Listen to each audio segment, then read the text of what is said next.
है ना। और जैसे ही पत्र पढ़ा तो महाराज की आंख में आंसू आ गए। ये आंसू दुख के नहीं है, ये खुशी के आंसू है। गोस्वामी लिखते रामचरितमानस में,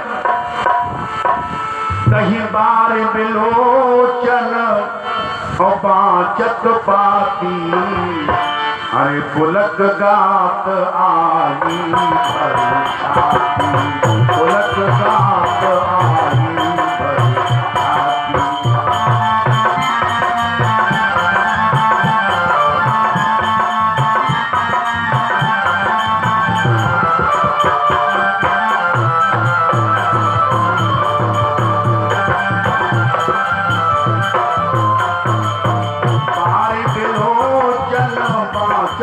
पाती, बारे बिलोचन बाचत पाती, पुलक गात आई बरसाती,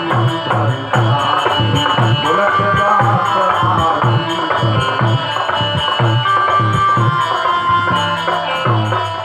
आज भैया जनक जी ने जैसे ही, दशरथ जी ने जैसे ही पत्र देखा, मेरे भाई बहन, काफी समय के बाद अपने पुत्रों का संदेश मिला है। प्रेम के आंसू आ गए आंखों में। आप पत्र पढ़ नहीं सकते, आंख में आंसू आ जाए तो आप पढ़ सकते हैं? नहीं पढ़ सकते, दिखाना बंद हो जाएगा। आज दशरथ जी ने पत्रिका गुरु वशिष्ठ जी के हाथ में दे दी, तो आज वशिष्ठ जी ने जो है पत्र पढ़ करके सुनाया। राम लक्ष्मण का संदेश था। भरत शत्रुघ्न खेल रहे थे बाहर, पता चला कि कोई दूत पत्र लेकर के आया है, भैया राम का संदेश है। आए और देखा राम जी का संदेश। आज दोनों भाई भी प्रसन्न हो गए। दशरथ जी ने कहा, आप पत्र लेकर के आए हो, राम का संदेश आपने हमें सुनाया है, आप थोड़ा जलपान कर लीजिएगा। दूतों ने हाथ जोड़े, कहा महाराज हमारे यहाँ की ऐसी परंपरा नहीं है, हम लड़की वाले हैं। पहले के जमाने में नियम था, अब तो जमाना बदल गया। अब शिष्टाचार संस्कार धीरे धीरे समाप्त होते चले गए।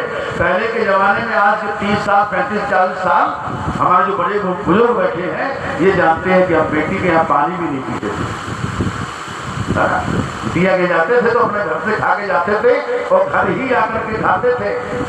पानी भी पीना दुश्वार था बेटी के यहाँ। कितनी मर्यादा थी, कितना शिष्टाचार था, कितना संस्कार था हमारे आप में। लेकिन आजकल जमाना बदल गया, अब तो नियम संयम समाप्त हो गए। अब बिटिया के पानी पीने की बात छोड़ो, हमने कहा लोग बिटिया के खेत बिचवाए खाई जाए, तो बिटिया ही बेचते बैठे। कन्या विक्रियो लोभा, भागवत में लिखा है, कलयुग में आदमी लोभ के कारण अपनी कन्याओं को ही बेच देगा। ये स्थिति बन गई है। दूतों ने कहा हम बेटी वाले हैं, हम वहां जाके यहाँ पानी भी नहीं पी सकते। राजा की तो बात छोड़ो, ये दूत है जो संदेश लेकर के आया है, कितनी मर्यादा दिखा रहा है। ये बातें हमारे समाज से समाप्त क्यों हो गई? इसलिए समाप्त हो गए कि हमने रामचरितमानस को बांध के रख दिया। अगर इसे हम पढ़ते होते, इसे सुनते होते, तो हमें पता होता कि हमारा धर्म क्या है। आज हम पढ़ लिख करके विद्वान जरूर बन गए, योग्य बन गए। पहले जमाने में हमारे समाज के लोग कम पढ़े लिखे थे, लेकिन शिष्टाचार बहुत था। आज हम पढ़ लिख करके बड़े आदमी बन गए, अधिकारी कर्मचारी बन गए, लेकिन शिष्टाचार समाप्त हो गया हमारा। अब हम एक दूसरे का सम्मान करना नहीं जानते। भैया दूत ने कहा हम पानी नहीं पी सकते। दशरथ जी और प्रसन्न हो गए। अब आपने पूछा कि महाराज एक बात बताओ, आपने हमारे पुत्रों को कहाँ देखा है? हमारे पुत्र से महात्मा जी ले गए थे, विश्वामित्र जी लेकर के गए थे, आपने देखा कहाँ? कहाँ मुलाकात उनसे हो गई? दूत कहता है महाराज, दशरथ जी कहते हैं जानते मुझे गए लड़ाई और तब से आज सांझ सूर्य पाई। जब से विश्वामित्र जी लेकर के गए हैं, तब से आज दिन तक कोई समाचार नहीं मिला। आज तुम्हारे द्वारा पुत्रों का समाचार मिला है, इसलिए मेरी आंखों में आंसू आ गया। कहाँ है मेरे पुत्र और कैसे हैं? उन्होंने क्या ऐसा काम कर दिया कि आप पत्र लेकर के आए हो हमारे पास? दूत कहता है महाराज एक बात कहें आपने राम लक्ष्मण जैसे पुत्रों को पाकर के संसार में कीर्ति पाई। पुत्रों ने तो आपकी कीर्ति ध्वजा सारे संसार में फैला दी। आपके पुत्र पूछने योग्य नहीं है, उनकी पहचान तो अपने आप हो जाती है। कहे कैसे? तो उन्होंने कहा कि महाराज, हमारे महाराज क्या स्वयं मर चल रहा था, बरसों बीत गए स्वयं चलते चलते, पर धनुष को कोई नहीं तोड़ पाया। पर महाराज आपके बड़े बेटे राम ने ऐसे तोड़ दिया जैसे कोई फूल तोड़ देता है। और महाराज ने धनुष तोड़ दिया तो वहां परशुराम जी आ गए, है ना। और परशुराम जी आए तो उन्होंने फरसा दिखाया, आंखें दिखाई गरम गरम, काम तुम्हारा फल कर देंगे, पर डरे नहीं तुम्हारे पुत्र। धन्य है महाराज, राम जी की तो बात छोड़ो, तुम्हारे छोटे बेटा लक्ष्मण की तो बात ही क्या कहें। परशुराम जी नतमस्तक हो गए उनके सामने, इतना प्रभाव है तुम्हारे बच्चों का। और बताइए महाराज, जितने राजा वहां आए थे लक्ष्मण जी को देख करके थर थर कांपे कोरनर में। ऐसे पुत्र तो हमने संसार में देखे ही नहीं। आप धन्य हो ऐसे पुत्रों को पाकर के। आज मेरे भाई बहन दूत जो है राम लक्ष्मण की प्रशंसा करते हैं, और आपने कहा कि आपने धनुष तोड़ करके जानकी जी के साथ अपना संबंध जोड़ लिया है। अब आप बारात की तैयारी करो, और बारात लेकर के आपको जनकपुर चलना है। आप दशरथ जी ने पत्र लेकर के पहुंचे, कहा महल में रानियों को समाचार सुनाया, और धीरे धीरे समाचार पूरे नगर में फैल गया। आज पूरी अयोध्या बड़ी प्रसन्न है, घर घर सजाए गए, घर घर बंधनदार बांधे गए, सब लोग बड़े खुश हैं। आज भैया बारात की तैयारी होने लगी, सबने अपने अपने वाहन को संभाला। भरत शत्रुघ्न ने भी अपने अपने घोड़े को तैयार किया, और जितना अयोध्या का बालक है सब बारात में जाने के लिए तैयार। 2 रथ तैयार किए गए, बड़े सुंदर रथ है। 2 रथ तैयार किए सुमंत जी ने, और बड़े शीघ्रगामी घोड़े उनमें जोते गए हैं। भैया एक रथ पर तो गुरु विश्वामित्र वशिष्ठ जी को बैठाया गया, और दूसरे रथ पर गणेश गौरी को मना करके स्वयं दशरथ जी बैठ जाते हैं। जनक जी ने रास्ते में पड़ने वाले जो भी घाट थे वो तैयार करवा दिए। बारात आएगी तो बारात को कोई कष्ट नहीं होना चाहिए। आज मांगलिक चीजों को छू करके बारात प्रस्थान करती है, और सब जा रहे बड़े भाव से, है ना। बड़े सुंदर सगुन हुए उस समय जिस समय बारात चली, और विचित्र बारात है ये। आज दिन तक जीवन में ऐसी बारात कोई नहीं गई। बड़ी धूमधाम से बारात जा रही थी। रास्ते में लोग देखते हैं बहुत लंबी बारात है, बड़ी सुंदर सजी हुई है, तो उन्होंने कहा जब इतनी सुंदर बारात है, दूल्हा कितना सुंदर होगा। तो लोग चल करके आए, गोस्वामी जी लिखते हैं, बनी बनैन बरनत और बनी बराता। ये बारात नहीं है, ये है बराता। बारात में दूल्हा होता है, और क्या ऐसी बारात है कि जहाँ दूल्हा ही नहीं, बिना दूल्हा की बारात है ना। दूल्हा तो वही उपस्थित है जनकपुर में, बिना दूल्हा की बारात जा रही है। इसलिए आप कहते हैं कि ऐसी बारात बनत बनी बराता, और होए सगुन सुंदर सुर जाता। जिस समय जा रहे थे बड़े सुंदर सगुन होते हैं, और भैया बड़ा आनंद आ रहा है। अब बारात चली जा रही थी, और जाते जाते रास्ते में गांव मिलते हैं, तो लोग देखते हैं कि इतनी सुंदर बारात तो हमने जीवन में कभी नहीं देखी। और जब बारात इतनी सुंदर है तो दूल्हा कितना सुंदर होगा। अब दूल्हा को देखने के लिए लोग लालायित है। आए रास्ते में पूछा आगे वालों से, भैया दूल्हे राजा कहाँ है? अब बाराती बोले क्या बता दें, दूल्हा तो है ही नहीं। दूल्हा हो तो बताते कहाँ है। फिर बोले भाई हम तो नहीं पता रखते, पीछे वालों से पूछो, लंबी बारात है, पता नहीं कहाँ दूल्हा होगा। अब गांव वाले इंतजार में आए, बारात आगे निकली, पीछे वालों से पूछा, भैया दूल्हे राजा कहाँ है? पीछे वाले बोले आगे वाले ने क्या बताया? बोले उन्होंने कि पीछे देखो, तो बोले हमें पता नहीं दूल्हा कहाँ है, लंबी बारात है। अब बड़ी समस्या पैदा हो गई, दूल्हा किसे बता दिया जाए। आपस में चर्चा चलने लगी। ये समाचार पहुंचा वशिष्ठ जी के पास। बोले महाराज लोग पूछते हैं दूल्हे राजा कौन है, तो किसे बताया जाए? वशिष्ठ जी ने कहा कि देखो जब दूल्हा नहीं है तो हमारे पास और भी तो लोग हैं। अरे राम की बारात जा रही है तो भरत राम ही की अनुहारी, उनके छोटे भाई हैं जिनका नाम है भरत, और वो राम जैसे दिखाई देते हैं, तो बता दीजिए ये दूल्हे हैं। आज भैया भरत जी को दूल्हा बता दिया। अब बारात चली जा रही थी, और भैया लोग बारात देखते हैं, बड़े प्रसन्न होते हैं। धीरे धीरे चलती हुई बारात कहाँ पहुंची? जनकपुर के नजदीक। पता चला बारात आ गई है। तो आज मेरे भाई बहन जितने भी वयोवृद्ध थे शतानंदी इत्यादि महान महान विभूतियां आज स्वागत सम्मान के लिए आते हैं। अगवानी ली गई बारात की, जन्माशा दिया गया और पूरी बारात जनक जी के यहाँ जन्माशे में ठहरी। महाराज दशरथ भी बैठ गए वशिष्ठ जी के साथ। अब ये समाचार मिला भगवान राम को कि पिताजी आ गए हैं बारात लेकर के। और लक्ष्मण जी ने कहा भैया चलो पिता के पास चलते हैं। राम जी ने कहा देखो भैया जल्दी मत करो, काहे गुरु जी आज्ञा देंगे तभी तो चलेंगे हम। कई वर्षों के बाद, कई महीनों के बाद पिता का दर्शन मिलेगा।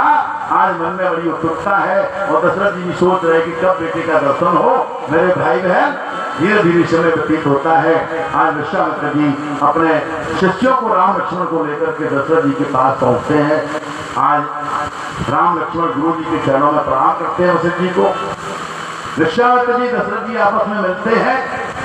विश्वामित्र जी दशरथ जी को आशीर्वाद देते हैं और भैया उसके बाद राम लक्ष्मण दोनों अपने पिता को प्रणाम करते हैं। और जब प्रणाम किया तो हृदय से लगा दिया दशरथ जी ने, गर्व से सीना चौड़ा हो गया। जब कोई पुत्र अच्छा काम करता है तो पिता को बहुत खुशी होती है ना। आज दशरथ जी जानते हैं इन्हीं राम के कारण जनकपुर से हमारे संबंध जुड़ने के लिए जा रहे हैं। हृदय से लगा करके बड़ी प्रसन्नता हुई। आज लक्ष्मण जी ने भी पांव छुआ। उसके बाद चारों भाई आपस में मिलते हैं, एक दूसरे का आशीर्वाद लेते हैं। पूरी अयोध्यावासी राम जी का दर्शन करते हैं। अब चारों पुत्र दशरथ जी के चारों तरफ घेर करके बैठ गए है ना। ऐसा लगता है कि मानो दशरथ जी चारों पदार्थ पा गए हो। चार पुत्र नहीं है, चार पदार्थ है, धर्म अर्थ काम मोक्ष। इन चार पदार्थों के बीच में घिरे हुए आप बैठे हैं। भैया जनकपुर के लोग आते दर्शन करने के लिए तो पहले तो लड़का दो ही है, राम और लक्ष्मण। अब भरत शत्रुघ्न भी आ गए। अब वो कहते हैं कि पहचान में नहीं आते कौन से राम है, किसने धनुष तोड़ा खाई तो पहचान ही नहीं पा रहे है ना। आज वो कहते हैं कि श्याम गौर सब अंग सुहाए और ते सब कहीं देख ते सब कहीं देख।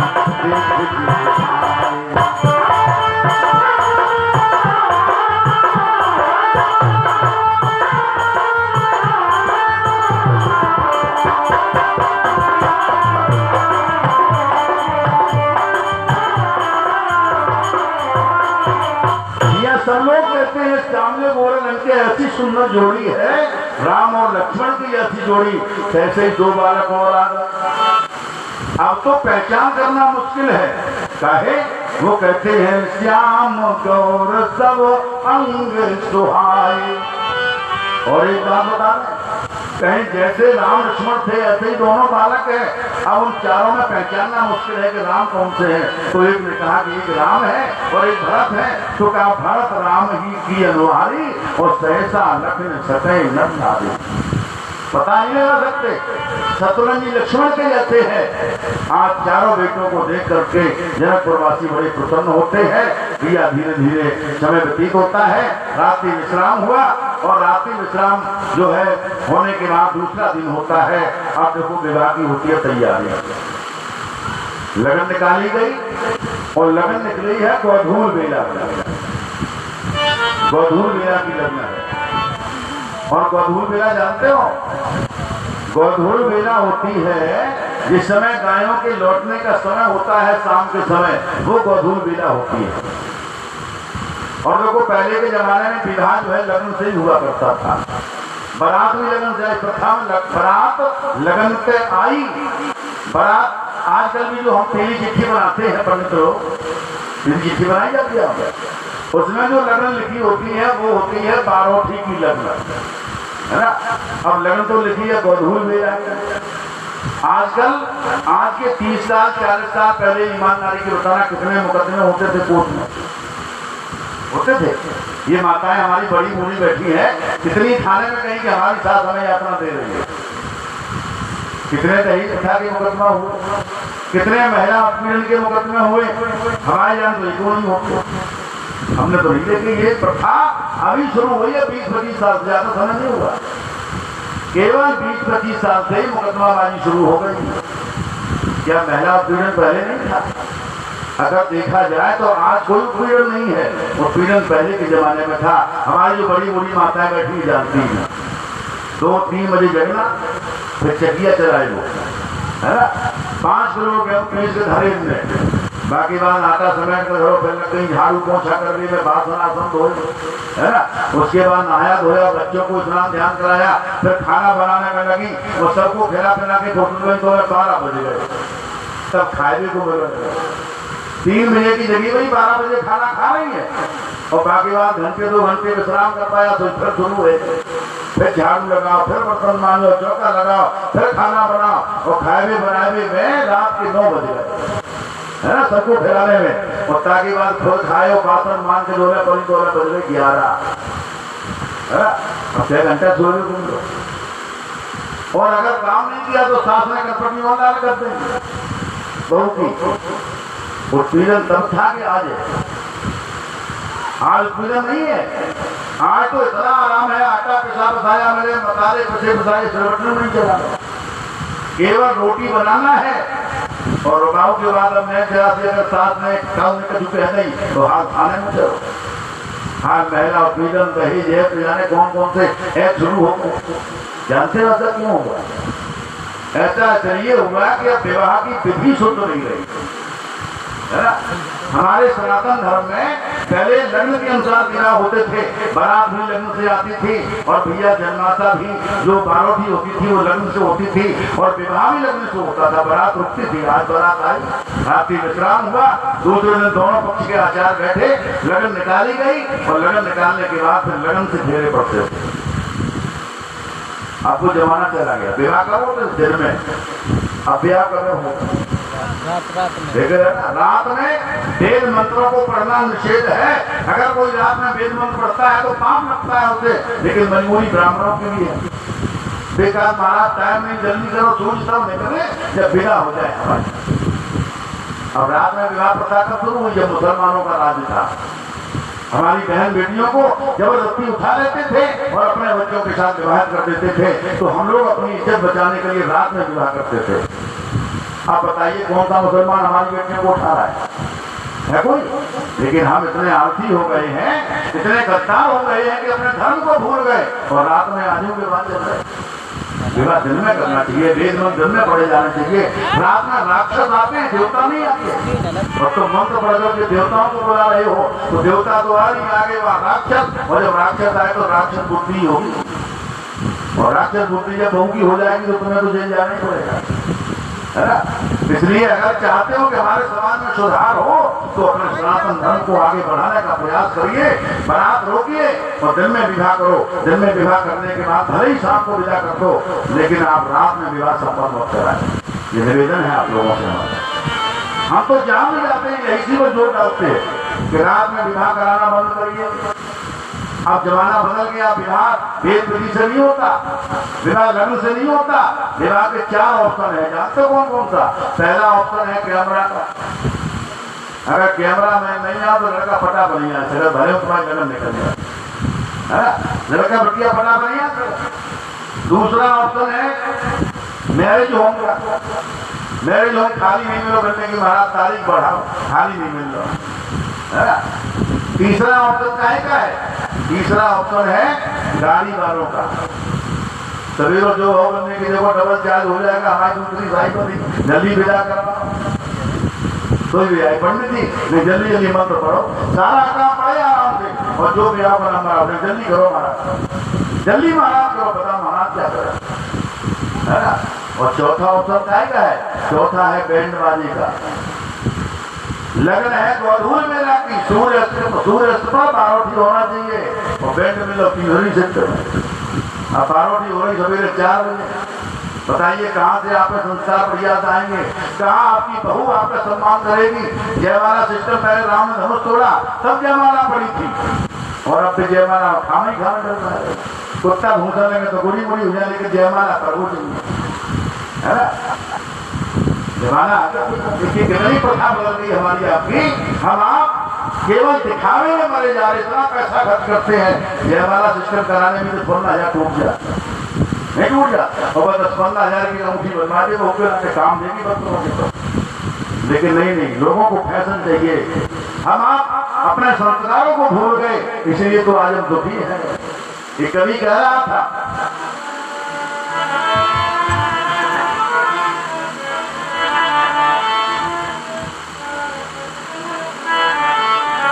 अरे शुद्ध रहा व्यवहार नहीं, परंपरा से प्यार नहीं, इसीलिए तो इस दुनिया में सुखी कोई परिवार नहीं।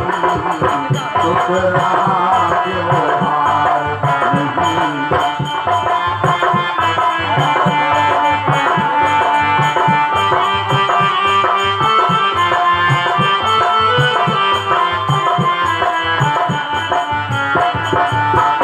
रहा व्यवहार नहीं, परंपरा से प्यार नहीं, इसीलिए तो इस दुनिया में सुखी कोई परिवार नहीं।